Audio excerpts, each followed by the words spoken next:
2026 മോഹൻലാലിനെ കാത്ത് വമ്പൻ ചിത്രങ്ങളാണ്. L366 തരുൺമൂർത്തിയാണ് സംവിധാനം ചെയ്യുന്നത്. ആഷിഖ് ഉസ്മാൻ നിർമ്മാണം. ഈ സിനിമയ്ക്കകത്ത് മനോജ് കേജനും ജഗദീഷും ലാലു ലക്സും ഒക്കെ ഉള്ള വമ്പൻ സീനിയർ ആർട്ടിസ്റ്റുകളും ഉണ്ട്. ഗംഭീരം. കാരണം അദ്ദേഹത്തിന്റെ ആദ്യത്തെ പടം തുടരിനകത്ത് ഈ പറയുന്ന വലിയ ആർട്ടിസ്റ്റുകളില്ല. പ്രകാശ് വർമ്മയും മോഹൻലാലിന്റെയും ഒരു അസാധാരണ അഭിനയത്തെ കൊണ്ട് മാത്രമാണ് എനിക്ക് തുടരും അസാധാരണമായി പോയത്, പ്രത്യേകിച്ചും പ്രകാശ് വർമ്മയുടെ. പിന്നെ മോഹൻലാലിനെ പിന്നെ കാത്തിരിക്കുന്ന വിഷ്ണുമോഹന്റെ ബിഗ് ബഡ്ജറ്റ് ചിത്രം.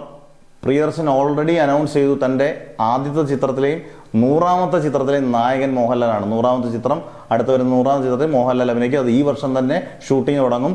ഹ്യൂമറും ആക്ഷനും പാട്ടുകളും ഒക്കെ ഉള്ള സ്ഥിരം പ്രിയദർശൻ പാറ്റേണുള്ള ചിത്രം തന്നെ ആയിരിക്കും.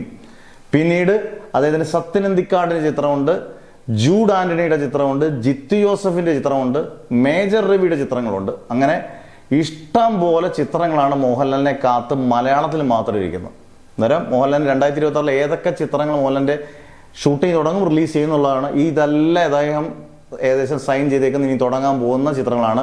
ഏതിനൊക്കെയാണ് മോഹൻലാൽ പ്രയോറിറ്റി കൊടുക്കുക എന്നുള്ളത് നമുക്ക് കണ്ടറിയാം. എന്തായാലും ഒരു കാര്യം ഉറപ്പാണ്, പ്രിയദർശൻ ചിത്രം എന്തായാലും ഈ വർഷം ഷൂട്ടിംഗ് തുടങ്ങി റിലീസ് ചെയ്യാനുള്ള സാധ്യത വളരെയധികം കൂടുതലാണ്.